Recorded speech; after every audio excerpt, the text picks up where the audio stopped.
Yo, we back again on Rallo TV. Today we have our brother Uzi here from Africa. We're going to bridge the gap between African Americans and Africa. Yes, that's one of the subjects we're going to talk about today. The next subject we're going to talk about is BNB Savage, okay? We're going to talk about his death, and we're going to talk about also Pearly things. What this whole situation that's going on the internet about Miss Pearly. We want to discuss those things today. Thank you. Never forget, like, comment, and subscribe. Please. Okay. You can say that in the end. All right, so to my right hand side we got Uzi. To my left hand side we got OGV. As always, my brothers represent the FBA community, Foundational Black Americans, and Uzi is born in Nigeria. So we're just gonna have a quick little discussion about our cultural differences and different upbringings and how we can do as a community to bridge this gap between the two of us, because we all going through the same things as black people in America. That's right. So it's like it doesn't make sense a lot of times when I look around and I see the splinterness, the division is not necessary, and that's how they get us, divide and conquer. That's how they get us. So let's bridge that gap. Uzi, thanks so much for coming on, man. I appreciate the hell out of that, bro. I really do, man. He's a unique cat with a unique story. I've been seeing him come around here for years to the barbershop getting chopped up since a little guy. But he let me know he was born in Nigeria, has the full immigrant experience of coming to America. True. And I just want to pick your brain on those type of things. I'm first generation African, but I was born here. So I feel like I'm dead in the middle, just how you see this video. Like I'm dead in the center of him and him. So it's like a lot of things I got on that side, a lot of things I got on his side. So like, I just love this conversation and that we taking the time out to illustrate Very important. for everybody out there how we can, better suit each other as black people in America. So I want to know, what was your experience like, man, coming over from over there? So, first and foremost, thank you again for having me Of on course. here. I had to hop on when you had told me, especially on this topic, because it's a topic that I am very familiar with. My name is Emmanuel. That's my real name, Emmanuel. I have a full African name that, so since day one, since the first day of school, since when they call in roll call, I've already been known that I was different. Oh, totally. So I was born in Nigeria. My parents were born in Nigeria. Most of my family's in Nigeria. But I have a big part of my family that lives here in the United States, in Georgia. So I have younger brothers as well, and they were born here. So me growing up, I've always been able to see, like, at the same time, the African perspective and the same time, the African American perspective. Because like you said at the beginning, like, we're all black people in the United States. Regardless of whether you're African, and you were born here, whether you were born in Africa, grew up here, or you're black and you're just dark skinned, we're all being classified as black. So growing up, that distinction was clear though, because coming from an African household, my parents, they were very, very big, especially my father, on sort of like maintaining a distinct, like a difference between you and the outside world, like the community. Growing up, I could sort of sense that my dad especially was scared of, I guess, me and my brothers being corrupted by the society that we were living in. We weren't living in the best of neighborhoods. And so growing up, I can relate to that. Yeah, so growing up, I was around a lot of gangs, a lot of drugs, a lot of stuff. But my dad did his best to protect us from that by shielding us, in a sense, and sort of like not allowing us to go out there and experience it. So even though in my neighborhood there were gangs and there were drugs, I wasn't allowed to see it because I was inside the house. I was rarely let outside the house growing up. Like even so, like little moments, I can remember little moments as a kid, like going and throwing out the trash or going to check the mail, like were little moments of joy to me, because those were times that I could get out the house and actually walk around and see something. Wow. Like it's crazy. It's like that. And then also growing up, I also see how hard my parents worked. And before we started recording and everything, we were chopping it up. And I like the point that you brought up about, because there's a lot of stuff that gets said in the African community. And I will say, like, a lot of Africans say that Black Americans are lazy. Right. And you brought up a point that is very important. If Black Americans were lazy, they wouldn't have been able to build the country. Right. And so I can say that right there made me think some new thoughts. You feel me? Started to look at it a different way. Because my parents growing up, they're like in Africa, and I was telling them earlier, like, I'm from the village, like for real. A lot of times people have like this image of Africa and how everything's rural. Not everything's rural. Just like how in America you have urban cities, and the farther out you drive, you get out into the country. Exactly. You have that here. But it's just that like more in the cities you're gonna have like running water and electricity. Right. But Africa is so big that there hasn't been as much time for all of that stuff to expand out into the rest of the countries and the rest of the places. And all of our corruption and all that. It's, that's oh a yeah, and then whole don't nother- even get me started on that's a corruption. whole Corruption and like on a whole nother level. It does, on a whole nother level that to somebody who is growing up in the Western world, they wouldn't even be able to like Yeah, it doesn't understand connect. it because it's so blatant, it's so open. It's been going on since day one, and because I'm African, I actually know about the history about how power was passed down from the British to tribal leaders who were Right. you're already didn't have the best of intentions. And Yeah, so not for generation- everybody. Yeah, generation after generation, it just continued. But because of that, education is something that's really prized in our community because like it's seen as if you have a formal education, like your ability to do more and provide for your family just expounds. And you can Right. do as much as you can. And so my dad growing up, the village put together money, sent him to school. He went to a boarding school all the way from middle school, the equivalent of middle school throughout high school. What did he have to do to get chosen out of everybody? Like, what was he? Well, I mean, I'm not gonna lie to you. It's just him. Certain qualities that I can say I'm proud to say that I see in myself. My Right. dad is a hustler, like a Yeah. machine, like more machine than I think man. And since day one, he always told me that he was that way.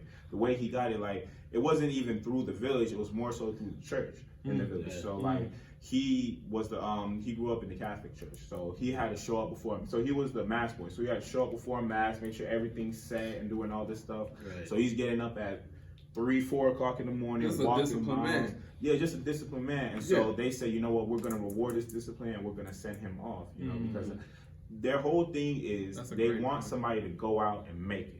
Because if they go out and make it, the whole point is you remember everything back here. So Mm-hmm. that's the one blessing that's gonna come back and continue to keep blessing everybody else. Right.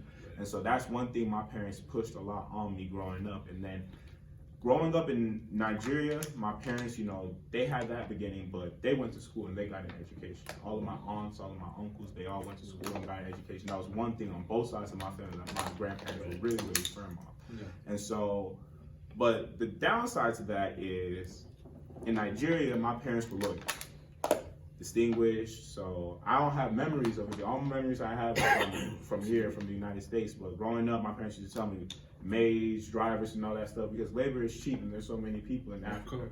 But as soon as you make that trip over the ocean and you come to the United States, Zero. it does not matter Yeah. at all. And I feel like that point that you're saying right there, as far as your dad's discipline and how hard he had to hustle to make it out of Africa, because let's never get it twisted. Like Africans are people too, just like everybody else.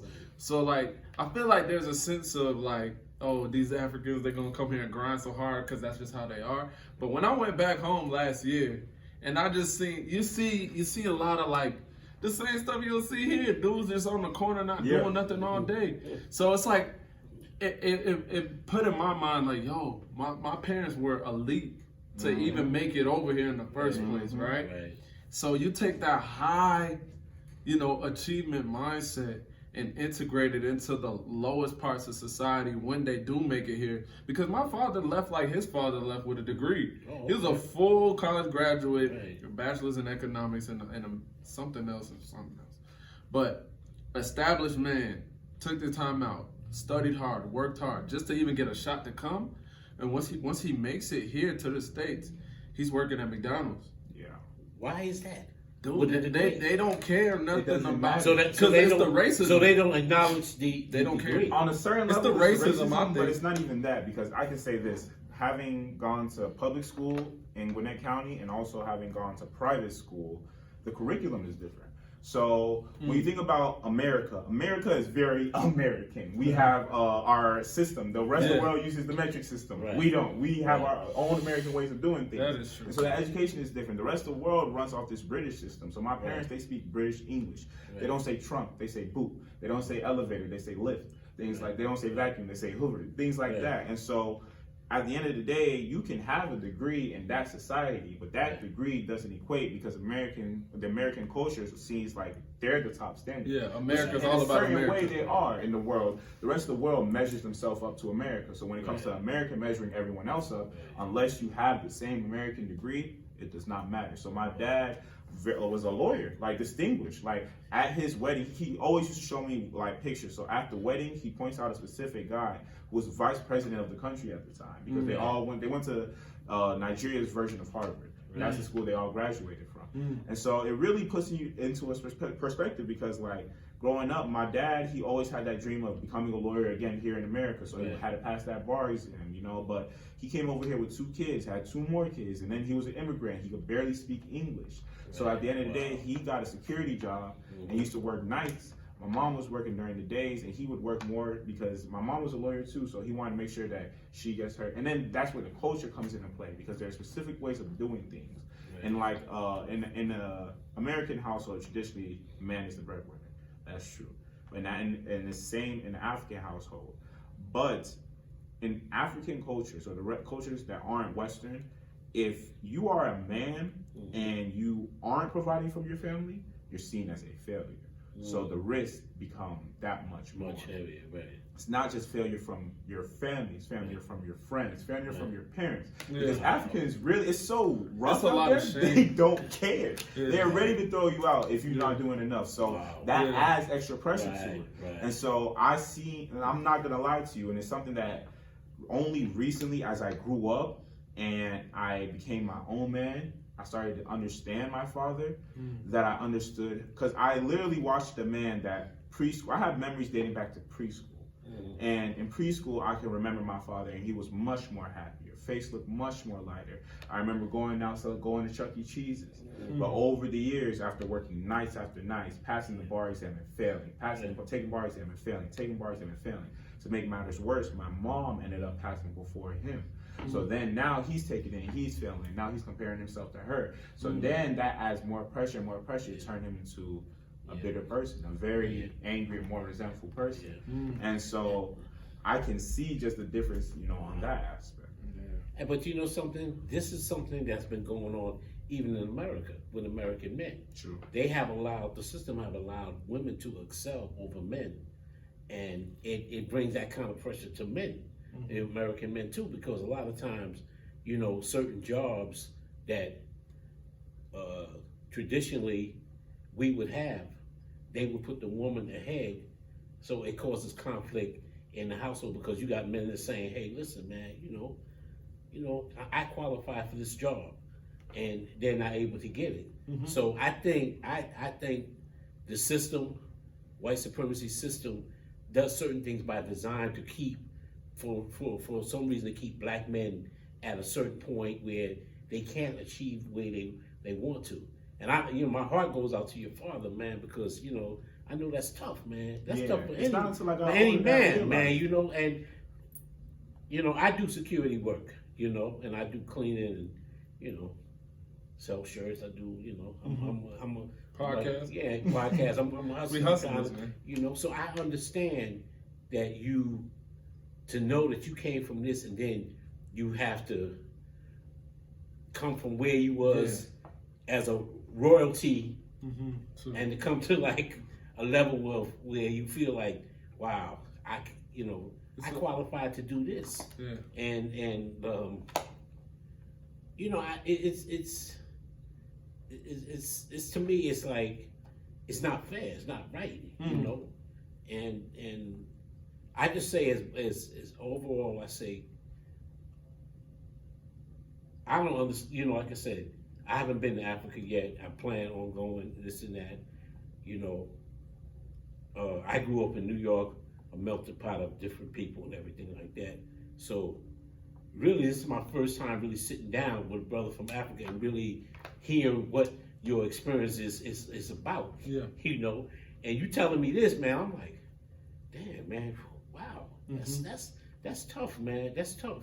So, and then when you said that your father, you saw how life just kind of beat him down, changed him, and made him hard. Because what I know what happened, he felt like, damn, I'm trying to do this. So there's a certain resentment and anger And that starts he messing with his carried. identity. Started messing with his psyche on that, you know. So Definitely. I've seen that you with know? my father. It's like a lot of times you have the privilege of being here your whole life. right, So you know the game. right, These dudes have been dropped into something. right. And then it's like, I've seen that with my father. I'm like, yo, he's going back to school. He's doing his thing. He's already achieved. He's Right. going to continue to achieve. Right. But it's like, you don't know the game as well Right. as somebody who's And been here this- 60 and years. this is you why- don't understand certain factors. This is why. This is why I say that brothers from the continent must connect with us, Black Americans, because we're gonna tell you the game. Because we've been here. We listen. Ain't nothing these white folk can try to pull out that we don't know. But I'm gonna tell you, going back to 1970, the Patrick Marlin Commission, they wrote in the commission, they said by any means necessary, keep Africans and Americans separated. Because they understood once we unify together that we'll be a powerhouse. Just like it's just like Africa has all the resources in the world. I was about to say that. Right. Africa, if anyone who ever comes across this, if you want to get a true picture of Africa, just think about it as a land where there is no opportunity. And let me explain opportunity. In America, we are blessed to have electricity, stores, commerce around us as normal functions. Right. So I can confidently say that if you ever go broke, and you hear it in songs all the time, if they go broke, what are they gonna do? They're gonna pick up a weapon, a mask, and they're gonna go rob something. Right. Imagine coming from a place where no matter how broke you are, you can't rob anybody because everybody's as broke as you. Also imagine, Wow. imagine a place where there's no police. Here in America, we talk about how, we don't like the police because they're ineffective in a certain sense because they can't stop crimes, they can only clean up afterwards, and even then they don't do as good of a job. But what about a place where corruption is so wide that I am not exaggerating when I say I could commit murder in the middle of the street with a police officer standing next to me. And if I'm an American, I can hand him a $20 bill or the equivalent of $20 and he will look the other way. And there will be no repercussions for it. Any crime that you want, you can go out here and do it. And there's no fear of going to jail. Because what's the point of going to jail when you can fight or pay your way out? So, but let me ask you something. You said that your country was colonized by the English, Yes. the British. Do you think that has to do with what colonization has done? Oh, 100%. So it's like this. If you want a quick breakdown, so Nigeria and my mom, if you explain, because my mom explained it to me, she explained it to me once, and so if I mess it up a little bit, I'm wrong. But it's rough around the edge, but it's true. So either it's the east or the west or the north and the south. And I'm pretty sure it's north and the south. And the north more educated. The south are the more urban. Right. And so those are the farmers, the north, Right. those are people who actually Right. gone to school and everything. So Right.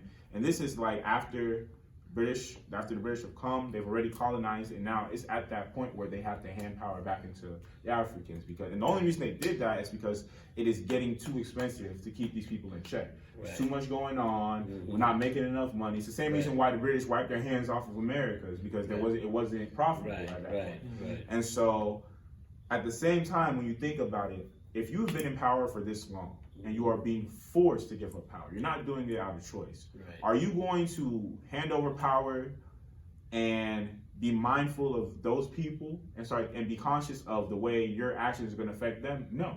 Because if you've ever been in a business negotiation, you understand that what's good for you is bad for me and vice versa. Right. So at this point, they're trying to play to get as much as they can, not just now, but in the future. So what do they do?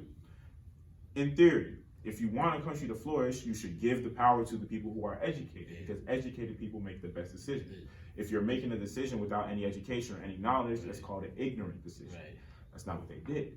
they gave the power to the Southerners. And when you go in, just like here in America, if you go farther into the southern parts of the country, like Alabama, you're going to find more racist people. You're going to find people with more different, with a less refined way of thinking, in a sense, because when you go to a formal education, you're exposed to other ways of thinking, and so you grow. So these are people who, and this is why there's a lot of tribalism in Africa. There's a lot of cultural practices. They worship. There are a bunch of ancient rituals that originated from the homeland but aren't as advanced. And those are people you hand power to. So when it comes to decisions that they're making, they're not making the decisions from an educated point of view. And at the same time, when you add into the tribalism, people don't understand, what do you mean by tribalism? Africa is way bigger than you think it is. Think big and then think a little bit bigger, and that's Africa. It's so big that people can look exactly the same but have nothing in common from the fact that they're in the same continent. And people don't understand the reason why Africa didn't industrialize the way the rest of the world did is because they didn't need to. Before the British and everything came, Africa was full of nomads. They would settle here for this period, for this season, they would farm here, and then they would move. They didn't really have as much ties into a specific place versus in Great Britain, where they didn't have natural resources, so they had to figure out how to go out here, so they had to figure out how to build ships, how to go to war and things like that. Africans didn't need to. And so these people, they're grouping up, and over hundreds of years, they become tribes, and that's their connection. Their connection is only who they know, the language that they speak, the customs that they share. And so over time, just like how any groups, there's going to be conflict when there are multiple human beings, there's conflict there. So when you give the people who are more prone to conflict and less educated all the power, that's where you get modern day Africa, where the country I'm from, Nigeria, produces just as much oil as Saudi Arabia, which means we should be just as rich as Saudi Arabia. But when you look at it, there are only certain people in Nigeria who's rich. I mean, presidents owning 14 jets, while the rest of the country is going poor. They have a regressive tax rate, so the less money you make, the more taxes you pay. Certain things like that, only time can change it, but time is set against them. Well, Africa has the youngest population in the world, under 25. So I think a lot of the changes are going to have to come from the younger people, really just standing up and saying, listen, we are not going to deal with this. The high unemployment and all the things that's happening. So I think that, and this is why I say America comes in, Black America, we must import and export with Africa and really build a bond, because y'all are cousins. Yeah, and that's why I tell, a lot of brothers, from Africa who says, oh, black people, this and that. Like, listen, that ain't nothing but white supremacy talking through your mouth, telling you that. Because reality, what you go through, I'm going through the same thing. It's just that you come from a different place than I do. But basically, as black people, we're all going through the same thing. We all are victim of white supremacy and racism in throughout the world. Because white supremacy and racism is a global entity. It's global. It's not just limited in America or whatever. It's global. So just like you said, you made a point that how the British was, even though they had to, move out, a European is always thinking about what is best beneficial to him, where he can hold on, because they know that in Europe, there is no resources. So they have to, they need Africa. They need, they need Africa. They need, because they want to extract those resources. So my thing is this, is that if Black Americans and Africans will join together, and wherewith we can, this is going back to what Malcolm X and Honorable Elijah Muhammad was saying about, being self-sufficient and doing for yourself and so forth like that. And this was like with Malcolm X, he did a lot of traveling throughout Africa, and he was well received in Africa, and he was talking about the economics, because they understand once we become economically empowered, we can conquer anything. That's why we most black people, we're talking about reparations, which is a debt that's owed to us, but it's owed to Africans also. because y'all were colonized by the English. The English was the first one who did colonization. Then you had the Portuguese and all the other people who colonized parts of Africa. It's ugly. You know, so we all have a stake. Now, with us as Black Americans, how we come forth and how we get out once we get our reparations, our brothers and sisters will get theirs also, because they know you know, the white supremacists understand that their system affected everybody in the world. You know, it's a worldwide system, and it affected them. So they know that they owe Africans reparations also. That's true. So one thing is that we have to realize, and I'm looking at the young people to really bridge the gap in Africa, because I think the young people are waking up, because they're looking at the job situations, they're looking at how the economy's going, and the old way of doing things is going to die. You got to understand, It's already those dead. leaders, just like over here, the NAACP, CORE, the American, the United Negro, whatever they have, the Black Caucus and all that, those are older people. They're all dying out. There's a new generation that's coming up that's saying, no, we are not going to follow your way. You know, that's why this Democratic Party and this Republican Party is really in jeopardy, because they're looking at now, especially the Democrats, they have finagled and they have talked their way into getting Black people to vote for things, and they were getting nothing. So people are waking up. You know, the grassroots movement is waking up and saying, no, we're not going to vote unless you give us some tangibles, unless you give us something for our vote. You understand? So we have a generation now is awakening, you know, and saying, no, we're not going to do things as normal. way. So I think once it happens here, it's going to spread like wildfire throughout the world, you know, throughout the diaspora.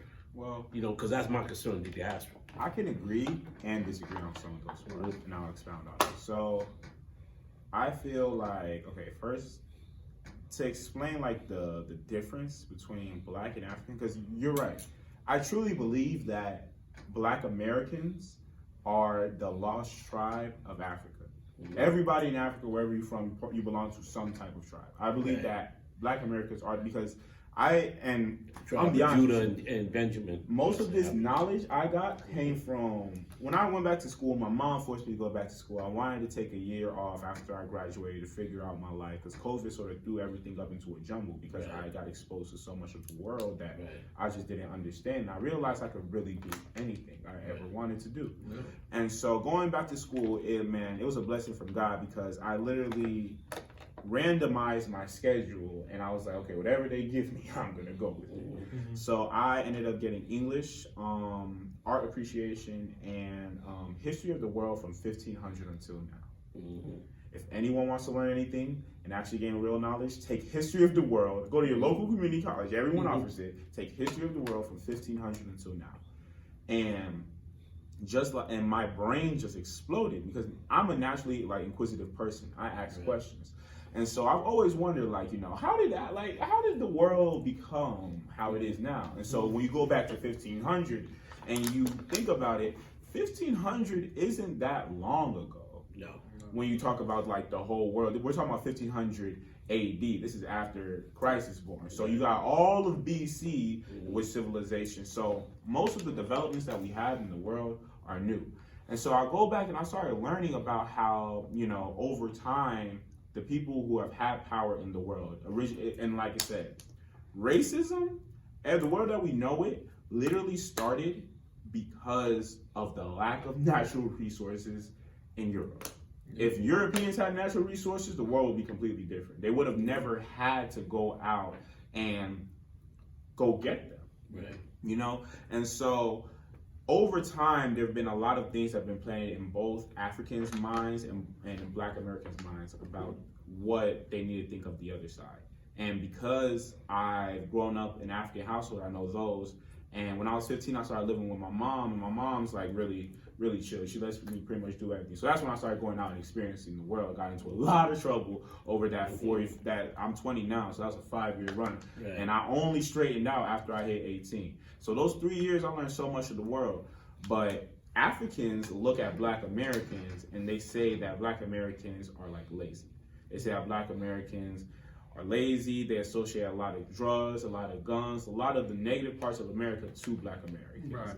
And there's this perspective from Black Americans that look at Africans as sort of like lower than them on the economic scale because they come from a place that is less developed, less urban, less economic. So Africans feel like they have this thing to prove against Americans, that they same thing they have to prove to the rest of the world, that we're smart, we're as smart as you, even smarter, which is why they push education, which is why they push traditional success, like getting a job, making a lot of money, having a big house, having a car, and doing all these things to prove.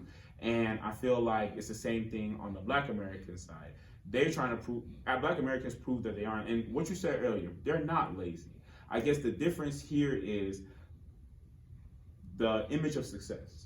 Right. To a Black American, success, because of slavery, because of everything that that Black people weren't able to do in America, being able to do it is success. Being able to, as long as you have money, as long as you're staying out the mist, as long as you're doing whatever you are, but you're not in trouble, you're good. But to an African, it's sort of like, if you don't have a degree, if you don't have some type of education, if you don't have this, X, Y, and Z. If you're not married. It doesn't matter because it's way bigger than that. And on the whole reparations side, having gone back to school, having to discuss, having to learn, I feel like reparations would help, but I feel like it wouldn't be as effective as people think. And the reason why is because the most important language in the world is that we need to be literate in is financial literacy. Well, this is what reparation will give you. We're talking about cash reparations. We're not talking about. See, the proposal of most Democrats and Republicans are saying that, oh yeah, we'll give it in the form of a voucher. No. I'm talking about cash reparations. I don't think that cash reparations. We don't need that. Wait. That's a whole nother topic for another day. The original topic was to stay as far as how can we bridge our cultures together to fight the demon that is white supremacy. Right. So he was making a lot of points about what his family did to overcome and to just get a chance to get out of Africa. Right. And then integrating into this American Western society, right? And how this Western society is competitive and it pits us against one another. Right. That is the enemy that we're fighting today on this episode. So reparations is a whole nother topic for another day. But as far as if we come together as a unified front to begin with, because right now we're splintered, we're losing our families on both sides. Right. That's not an American thing. This is this system eats families alive. Yes. It churns us out. It doesn't matter if you're from Nigeria. Right. If this lady figures out, I could get support from the government, you know what I'm saying? Yeah. I'm gonna do that to you. Yeah. Because it's sick, man. It's sick. So I just want to attack these big issues on a unified front. And how do we even get to that place as Black Americans and Africans to have a unified front?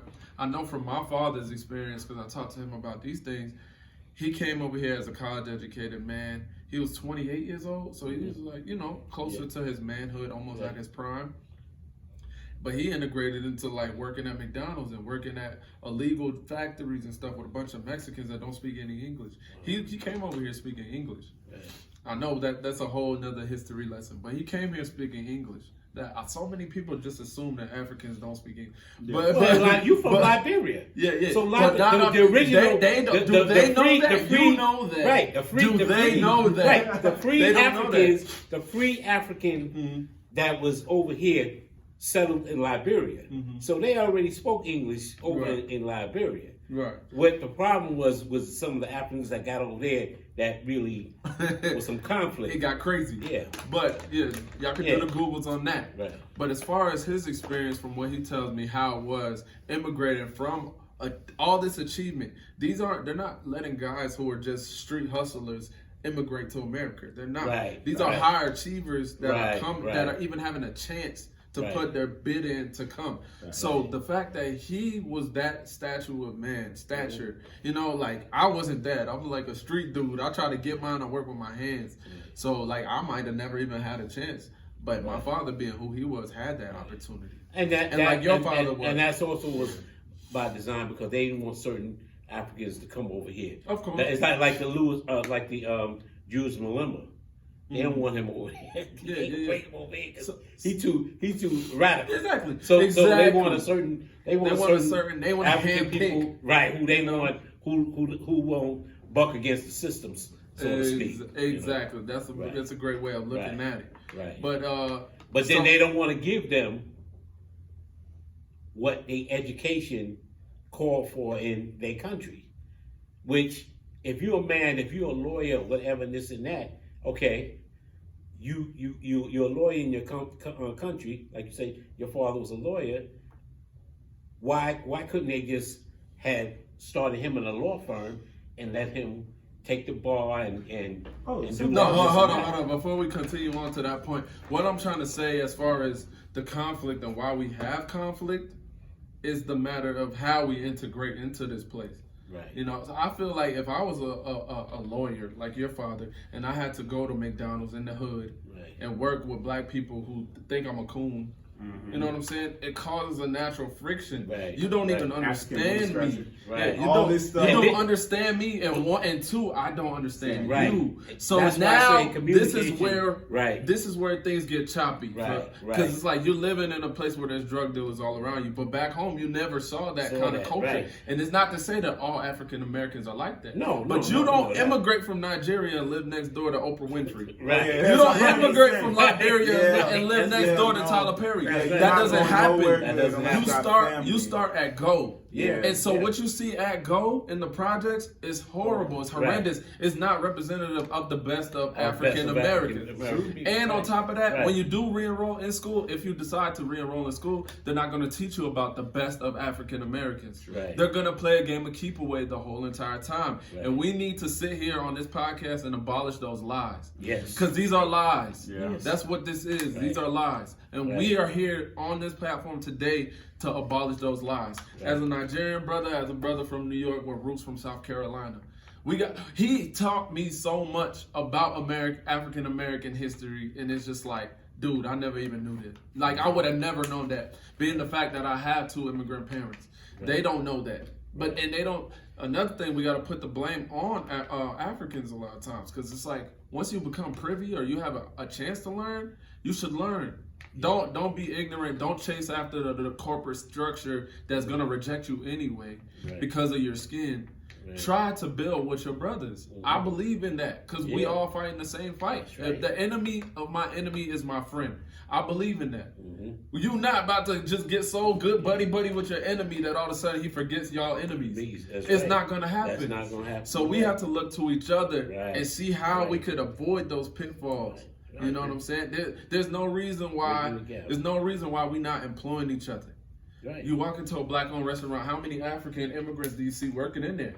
Right. You will never see that. Never. It's It's a given. You're just not going And to see you that. don't have Why? and you don't have a lot of black-owned businesses because they would give you these banks would give you a loan for a car before you get a business loan. Most deaf. That's true. You know. That is true. And I like I said when I came up, there were black businesses.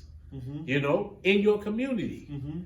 But as time went on, a lot of the older people they died out, and for whatever reason, the younger generation didn't take over those businesses and everything like that, and the community changed. So, And do you think, OG, quick question, do you think that African Americans didn't continue the legacy of those black businesses and No, keep they those did not. houses in the hood No. because they bought into the corporate lie that Africans yes, bought into? yes, a lot of them went to school, Mhm. and their job was to come back into community, open up. Open up businesses or take the businesses there to take it to a next level. Right. With that. But they did not. What they got caught up into corporate America. Mm-hmm. Oh, and they started looking at the places where they lived at, Mhm. like the so-called the hood. Oh, I want to move out of here. I want to move out to a better place. Mm-hmm. So Same thing that- with a lot of Africans. right. So it brought a gap in the community where it never was really taken care of, was never, resolved. Well, if I can, so 2 points there. So first one is, I feel like there's sort of there's one thing that we need to change as Black, and when I say Black, I don't mean Black American. I mean Black people. I mean darker skin, dark people. Yeah. Dark people. One thing that we need to. Have you ever Melanated people. Yeah. Have you ever seen one of those images on Google of sheep? Did you know that sheep, right? They're so one-track minded that you can have 1,000 sheep lined up on a gate, right? You can take the gate down and leave only one post, and you know they won't leave. To them, that gate is still there, and so it doesn't matter. And if I could, like, Google it, you just Google sheep and gate, and you'll be able to see what I'm talking about. Thousands of sheep. There's one gate. Instead of going around it, to them, the only way through the gate is through. And I feel like that's sort of a mindset that we have a lot now. And I feel like, I know this is the mindset because it's the mindset that I used to have. So before COVID, and I was in the streets, doing what I wanted to do, riding around, skipping school, getting in trouble with drugs, playing football on top of it all so everybody could think I'm cool. And when COVID hit and I sort of had to sit inside of the house, and there was an influx made of us think. Not only that, with social media and technology on the rise, there's now, at this point in life, there's an influx of information that has never been accessible to people before. Yeah. Now you can literally find it. I'm telling you to go Google stuff, and I know what I'm talking about because I have faith wherever you are in the world. If you have access to the internet, you will be able to find the picture I'm talking about. That's that interconnectivity that we've never had before. Yeah. And with that came this sort of understanding that we think that we're sort of living in a time period where if we want that information or if we want something, that barrier is still up there. Sometimes you have to go back and check. And I realized this personal experience last year after I had left one of my jobs. I ended up not having a job for a good little minute.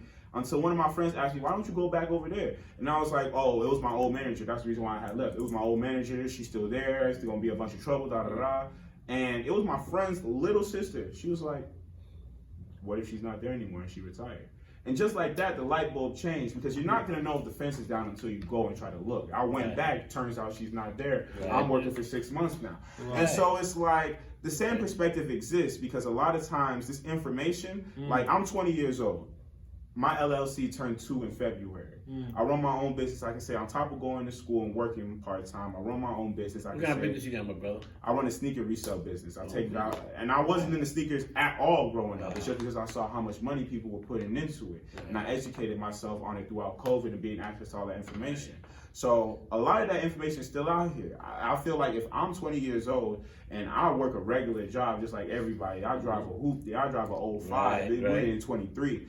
And so I feel like anybody can really go out there and get it because the information to get it is out there. Before that information, you didn't know how you were supposed to go about getting a loan. You didn't know what credit is. You didn't know, oh, if I go and get this, it'll mean this. You don't know what the banks are looking for. We don't know what they're looking for, what they're going to give us. Now we have that information. It's up to us to take it, which brings me to my second point. On one hand, I can say this: having grown up in the hood, right? And my grandmother was one of the first people in our family to come to the United States. And like grandma's house, but she lives with my aunts and all of them. So when anybody comes from Africa, like everyone stays at grandma's house first till they get settled, and then they move out. So my grandma lives. If you're from this area, she lives over here on the other side when they're up like around Disco area, Discovery. So those are the suburbs, right? A little bit more suburban because even where we are is technically suburban, but it's the good suburbs, with nice houses and stuff like that. And so I always used to look at that as like that's the goal, because where I grew up, I look around and I'm like, no one's trying to get here. You here because you have to be here. I'm looking around at the houses and, you step out and you don't have a front lawn. You got steps and 2-3 steps and you on the street. You look outside the backyard. You don't have a backyard. You have a back patio, and there's more concrete. And then I go over and here, like right up the road, there's a train tracks. As soon as you cross over those train tracks, you're gonna see a medical center. You're gonna see this. You're gonna see that. I was like, man, this is where I want to be. And I feel like that's a mindset that a lot of us carry. And on one hand, it's a bad mindset because, like you said, and it's the ideology they have in Africa. We're gonna send one out So that's why they put money together in the village to send that one hope out to school. So if he gets that education, she gets that education, they come back. Here, it's not, people don't want to come back because they realize that they don't have to come back. And it's because of all the opportunities that exist in America. And the other side is you can place blame on people for not coming back and wanting to help people. But at the same time, you can lead a horse to water. But you can't make him drink.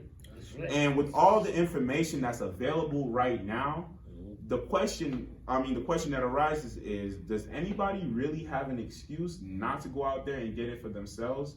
Do we have to continue to wait for people to go out there and make it and come back and share that information? Because I can say this, my friends, I have one friend that owns his own business. I'm 20, he's 31 years old. The rest of my friends that are my age, they work regular jobs, but if we're talking from a financially literate perspective, they aren't doing the best in terms of credit-wise. They have more debt than they do income, so they aren't going about it the right way. And me, on the other hand, my credit score is only going up. I have as little bills or debts as I have as necessary. And as soon as I got that information, I was running and telling everybody. I was telling, because I am the type of person, when I get information and I immediately apply it to my life. Growing up, I wasn't allowed to interact with other kids. So now that I'm adult, I want as much interaction as possible. So it's like, oh, bro, come on, bro, hop on. Like you got to see what I'm on, bro. So you listen. I was you sort of like how I was. I was always that kind of person. Anytime I learned something new, I was always willing to pass it on, and that's a great thing. It's an amazing, because knowledge is power, and knowledge is not to be held only to yourself. You're supposed to give. You're supposed to give knowledge. You're supposed to. That's why. One of the reasons why when Rollo invited me onto the podcast, and he said, "Oh, gee, man, just be yourself. Talk about whatever this and that and so forth." I'm like, "Listen, okay, cool. I can do that. Listen, all my life I've always tried to give to people and always try to, impart certain things. So I like what you said. That keep that. Always be that way, because the more you give, the more God gonna give you to give out to more people. So that's true. But at the same time, there's an uncomfortable truth that I want to bring out to the light here. And it's something that I discovered. And until I learned how to deal with it, it was like my desire to pour into other people was negatively affecting me, because you can only talk about something to somebody for so long. And say you give your friend advice and they, okay, but then you see them never apply it. And you constantly pouring into people and you constantly see them ignore your advice. It makes you feel a certain type of way. So on one hand, you're thinking, is my advice not good enough? Or am I not worth the respect? And then it brings you to the point where, like, why am I trying to help you when you've clearly shown me time after time that you're not trying to help yourself? And so I had to adopt sort of like this growth mindset. If you ever watered a plant, right? Or if you ever, plants in general, everybody understands it. You can plant a seed and sit here and watch it. You're not going to see it grow. You can plant a seed, you can water it, you can put sunlight, and you're not going to watch it grow. The seed will grow when it is time to grow, and there's nothing you can do to force it. And it's the same type of way with people. That's true. You can water them and you can give them the sunlight, but not to the point where if you know that they're the type of person who isn't going to respond to that water and sunlight, you can't keep watering it. They might just be a cactus. So right now, that little water and sunlight you gave way back when, just wait. Sooner or later, everything that we put in people's minds, they're all seeds, because life, as we go through, it waters us and it gives us sunlight. And certain seeds are going to grow and other ones wither and die. And if it was good knowledge, they're a good person with a good heart and they truly heard you, they're going to see it. So sooner or later, it's going to spark and they're going to start to grow. But you can't rush that process. And that's an uncomfortable truth about it, because you reach a certain point, and I recently reached this point because I came to the realization that for the first time in my life right now, life is going really good. I don't really have as much complaints. I don't really have anything that's really stressing me out. I'm in a job, I'm in school. Life is good. It's not amazing, but it's good. It's good.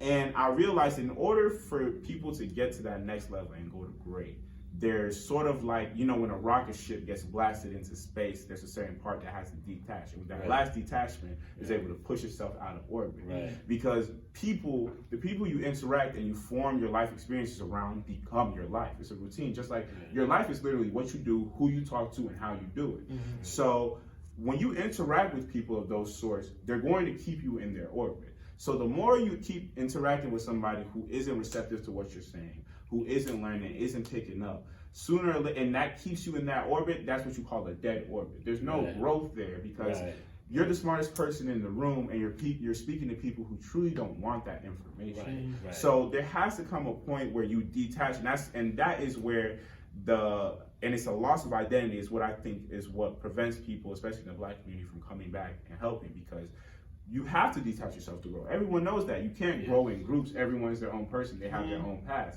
So when that detachment comes, it's supposed to be that your identity allows you to stay true to where you came from.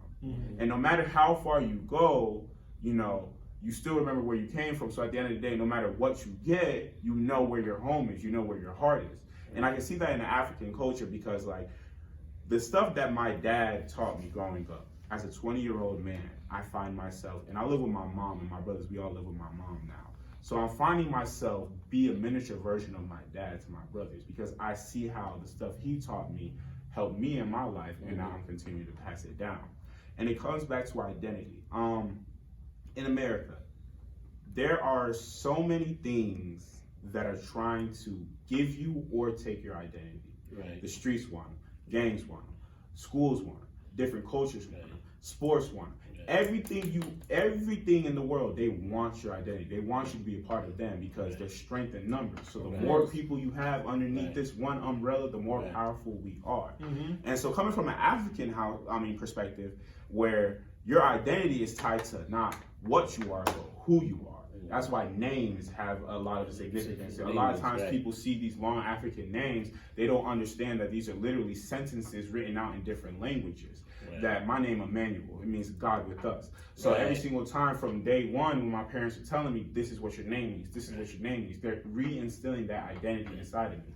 That's where the tribalism comes from. They tell you this is our tribe, this is the language that we speak, these are our customs. That's why you see Africans, that's why people dance, the vibrant colors. It's all part of building this identity, and I feel like here in America, because the roots of Black Americans, like the race Black America started with the slaves that they brought from Africa and dropped here. That was the beginning of a new race. And even in that new race, the roots aren't positive roots. They're roots that are, that are detailed in slavery, that detailed in shackles and strongholds and all the stuff that people had to do to get out of it. All the civil rights movement after movement after movement, after push after push after push.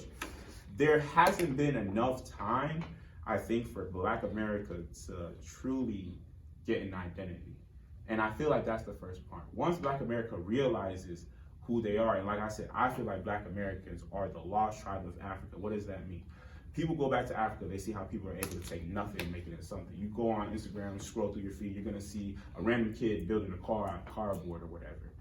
You truly believe that you are people from a higher calling, from a better place, that you're not what America tells you are, which is just the descendants of slaves. No, you are the descendants of people who started the world.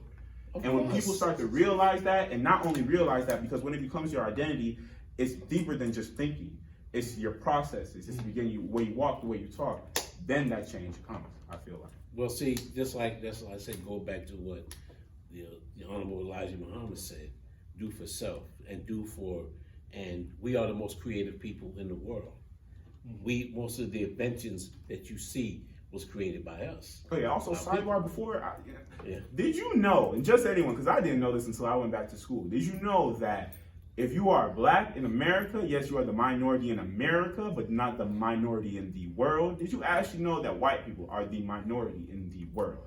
So the next time you think about the minorities and majorities, think about the fact that most people in the world look like you. Right. Whoever's watching this, because you'll probably have a skin color like closer to mine than it's closer to the white behind me or the white on his t-shirt. Right. So think about that. That's something that also they don't tell you. We Right. are the majority. Of course we are. Of course. we But are. then they don't tell But us. see, when you don't have knowledge of self, Mhm. when a man is limited by the knowledge in his mind, when he does not understand who he is, his identity, and where he comes from. This is why when they enslaved us, they took away our name, our culture, who we are, who we were. So that was done because when a man doesn't know who he is, he's going to follow in a path of another person. Yeah. But when you get conscious of yourself, which I've been conscious since I've been in the ninth grade, when I started reading about Black history and started reading about inventors and what we did and so forth like that. I remember having a discussion with my world history teacher when they were talking about slavery, that black just came from slaves. And I said, no, that's not true. I said, we've been inventors, blah, blah, blah. Yeah. And I just ran it down. And after class, I remember him saying to me, well, this is what I teach. No, what you're teaching is not right. Yeah. You know? So I understood from very young that I knew who I was. I knew that I had an identity, okay? So when people try to tell me, oh, you don't know. No, my identity, my culture is my family, my roots. I can, like I said, I can trace my family back to the 1600s. I can, the kind of food we from the South, we Geechees, which is rice eaters, and we so my family has a certain culture. So when I hear some brothers from Africa and from the Caribbean say that black people don't have a culture, we are the culture. We are the culture in art, science, mathematics, all the other things that are here. That we were the ones that helped to invent certain things. Not saying that our brothers from other countries did not invent things, but in America, most of the things that were invented, the cotton gin and all these other inventions were invented by us. And for people who Black don't people. think that's true, think about it. Inventions come out of necessity. Right. If you are a white person, you don't have a cotton gin. The whole point of it is to make the job easier. Right. Would a white person who has slaves be thinking about how to make their job easier? No. Or would it be the slave Slave thinking is about gonna how they think- can thank make you. their job easier? Thank you. Which is Thank literally you. just Right. to squash the doubt in anybody's mind. Right, right. No. So for me, I want to harken back to the point you made earlier about the detachment that we go through as far as us excelling, whether it be black African Americans or be black African, Right. just ascending from that low place that we start at. I understand, and like I take that point, and that is true. I'm applying it to my life currently. There's like certain people I don't see anymore, I don't hear from, Right. and it's understood because we're on two different planes. Yeah. And if I try to force myself in that situation, I'm not gonna have the progress I'm seeing now. So I do take that, and I do believe that to be true. But at what point do we say, okay, like we don't gotta, because it's not realistic to put everybody on your shoulders and have No, you them at the can't. same No. height. You can't do Right, that. you can't do but, that. But it's not like that in any society. Right. Like there's no Sam Walton, the owner of Walmart, Yeah. did not hire a bunch of people to be millionaires. He didn't. Right. Yeah. Like I went to Walmart this morning, the lady in there had to be like 16. Like she's like a child. Yeah. She's a child, and Yeah. she's operating $1 billion company. True. So it's like everybody has rankings within their community. There's, it's like, okay, we're gonna use you because you identify with me and my culture. To at least some degree, your story may be different from mine, but let's have something harmonious here in which, okay, we can contribute to another and patronize one another. If you're in a place of where, okay, you don't feel like you want to be a business owner and learn and elevate in life, but like, hey man, like you can still work at this hourly wage and, do great things to facilitate a bigger and better picture. That's true. But I feel like we get in trouble a lot of times because we put ourselves on an island. A lot of times, like if you see a black person in a high place, he's not surrounded by a lot of black people. Right. So wait till that situation turns one day, and now you have no support. You look crazy. You like Jonathan Majors. You're like, oh snap! Right. Like this could really get flipped on his head Right. when you don't build that base somewhere. Right. Like what's Right. gonna happen? So to that's why it's important to build a base with each other. Yeah. It's important for us to take. We all have gifts and talents, and this and that. And you got to understand too.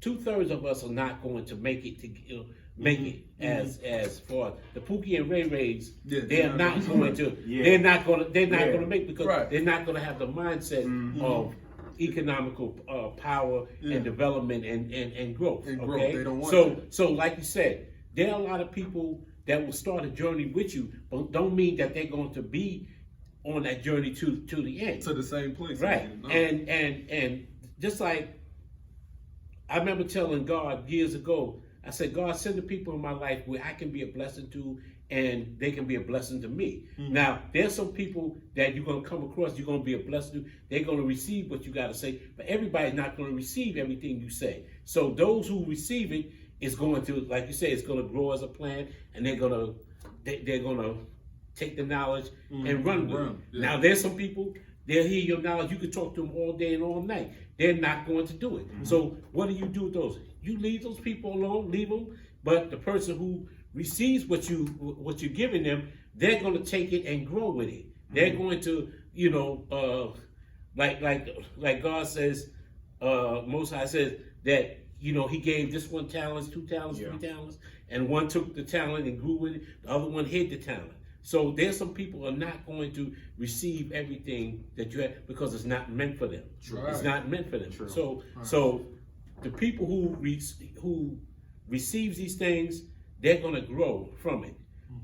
So that's what and that comes through a lot of time through sometimes through trial and just trial and error. People just there's things I've given to people and I've given them books and certain out and they just. I come back, man, did you read the book? Nah, man, you had no time.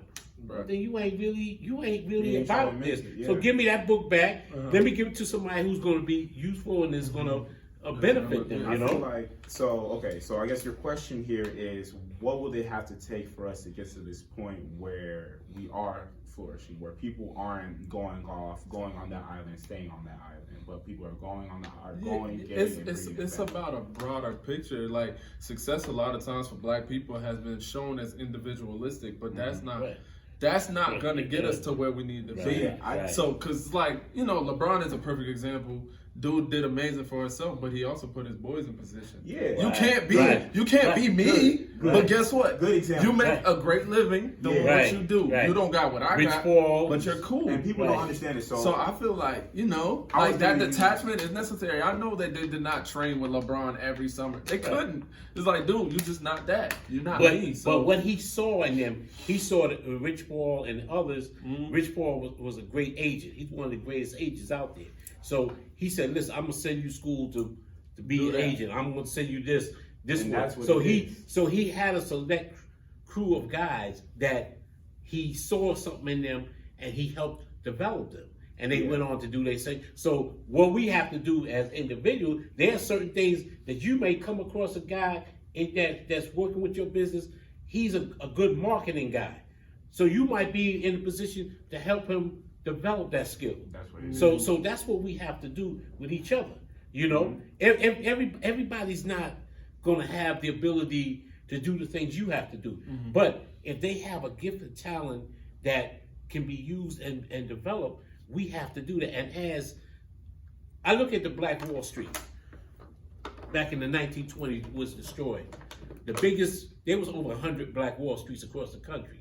But one of the biggest ones was in Tulsa, Oklahoma, which these people literally came up from slavery from Greensville, Mississippi, and they came up and went to Tulsa and built a community where they had doctors, lawyers, everything together, So it took each one of them knew their talent and they developed it. They developed the talent among each other and built a great great community. a fullness of community. Because Right. it's not Right. for me, it's just like that's how they get us. You know what I'm saying? You're gonna Right. build to this point, but now you're in the corner by yourself. It's Right. like we gotta come back somehow to reconcile. I'm not saying to go back to your same homeboys that grew up with you even. But if you Yeah. find an employee that is a wage worker, like he clearly is not developing himself. This guy just wants $9 an hour. Give him that $9 an hour, and that could facilitate him to the next place in That's his true. life So- as a Black man. I feel like it's on 3 different levels, and the third level came up when you were talking. So, on the broader level, right, it's first, success, the image of success has to, or the definition of success has to change. For us? Oh, for us. Yeah, For us as black people, success is not a car, a chain, designer clothes. Yep. Success is being able to enjoy this life, to live this life that you have, and enjoy it with the people that make it enjoyable. Point blank, period. I don't care if you're a millionaire, if you don't have homies to spend your millions of dollars with, it don't matter. You could be broke with $10, but you and your homies to split that $10 down the middle and have a ball. Because life, the whole point of this life thing is like Jesus said in the Bible, my personal perspective, is to have life and to have it more abundantly. Right. And you're only going to have it more abundantly when you have people around you. So that's the first level. We have to understand that we're not going to be successful until we're all successful. Right. It's not me, it's us. Right. On the second level, I feel like it's like you said, putting people in position to win. Last night, crazy that you used the LeBron example because I was either going to go with the LeBron or the Kevin Hart example. So on one of Kevin Hart's last tours, they asked him how much you take home. He said over 100 mil. I said over 100 mil. How on a tour? Because I already understand how. Like I want to own my own record label someday, so I understand there's marketing costs, there's this cost, security costs, there's cost to book the venue, there's insurance. And he said the reason why he does it is because he takes 95% at the door. The reason why he's able to take 95% at the door is because he has his people, his homies that he grew up with, that literally help him run his entire infrastructure. So when he says, I took home 100 mil, he means we took home 100 mil. This is our collective money. And when we start realizing that, the saying goes, if you want to go fast, go alone. If you want to go far, go together. When we realize we can go farther together and we actually start working that into play, we'll realize that his riches is my riches. The same way you see in like, for example, Middle Eastern cultures. They're not in a rush to in black cultures. They won't, like, you get 18, get up out my house, go get a job, go get your own. They don't have that in Middle Eastern cultures. My house is your house. Your house is my house. My car is your car. So if you have 5 people, 5 families under one roof who all have their own cars, I'm pretty sure those cars are not going to be Nissans. They're going to have more expensive cars. They're going to have more. They're going to have more abundance of everything. Yeah. Because they've realized that when pull together, we're stronger together than we are apart. And then the last level is on the personal level. Yeah. And this might be the toughest pill to swallow out of all of them, because this toxic culture that we live in has us looking at 22-year-olds driving Lamborghinis and BMWs as the norm. Yeah. It's not the norm. it's not. Most of them are rented. It's not yours unless you own it. Own it outright. Right. If you got a payment on it, still not yours. It's not yours, right? So, and by the time you done finish this payment on it, the car depreciated, it ain't even worth it no more. 2 years later, then it already came out with a new one, so you behind. So this whole time you playing a game of catch up, only to fall behind again. Right. And people have to realize that not everybody is made to be the LeBron in our group. Everyone has their group. Everyone has the people in their group. Right. In my group, I understand who I am, and everyone else understands who they are. But a lot of times, we allow our own personal pride to get ahead of what's best for everybody else. Africans got a lot of that. And a lot of that. We all want to be the richest. This is what Martin Luther King said. He said, if you're going to be a sweeper, be the best sweeper. If you're going, whatever you do, if you're a sweeper, a janitor, a accountant, whatever, be the best at what you do. Because you being the best at what you want to do is going to benefit other people around you. Because you all, that's why I say I've always been into cleaning for over 25, 30 years. And people can say what you want. You need people to clean bathrooms. You need people to clean the mop floors, do certain things. Yeah. All right? Don't matter what technology, you're still gonna need people to do that work. So nobody is little in what they do. That's what people don't It's just that That's our culture. That's the problem. Like, Our culture is. did you know toxic that when it if comes to that. mosquitoes, right? I didn't know this. Random fact. TikTok taught me this. Mosquitoes. Did you know if mosquitoes disappeared off the face of the planet, like the whole ecosystem would drop? Because mosquitoes, apparently, the presence of mosquitoes keeps certain animals away from certain areas. They're able to kill certain fleas, worms, ants. Right. The littlest things, right? Right. Walmart. If we ain't have the people who was cleaning up these bathrooms every half hour, Right. who would want to come to a Walmart regardless if it's on the shelf if you know you can't use the bathroom? Well, that's why I say everything we do has an important in life, and everything that Most High God made on this earth is for a purpose and has a reason. So we have to understand that. Listen, everybody's not going to be a boss. It's nothing wrong with you being an employee. Nothing wrong. Okay, everybody is don't.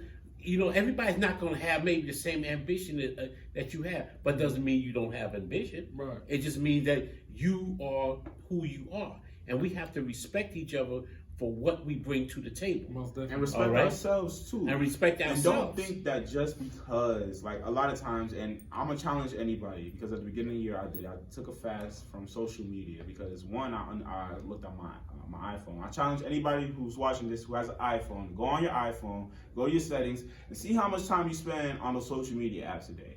Because those 2-3 minutes scrolling through, they all add up. And I'm spending on average, I think, like 5 hours a day on social media, which is crazy. Because I'm not making no money off social media. So I was asking myself, I'm like, what am I doing on? As soon as I shut off social media, I realized how many thoughts I had in my head that aren't my own. Because I'm looking at, I mean, think about it. I have my own passion. I have my own ambition, things that I want to achieve. But if every single day I'm being bombarded by his passion, his idea, and I start thinking, oh, I could do this to make $1 million. I could do this to make $1 million too. You start to get distracted. And a lot of times we allow our other people's dreams and ambitions to overshadow our own, and then we don't. We get all caught up because we're like, "Dang, I'm trying to be them." But you think you're trying to be you, the best version of yourself. No, you're trying to be them. You're trying to follow their footsteps. But you got to realize this: you are unique. You are your own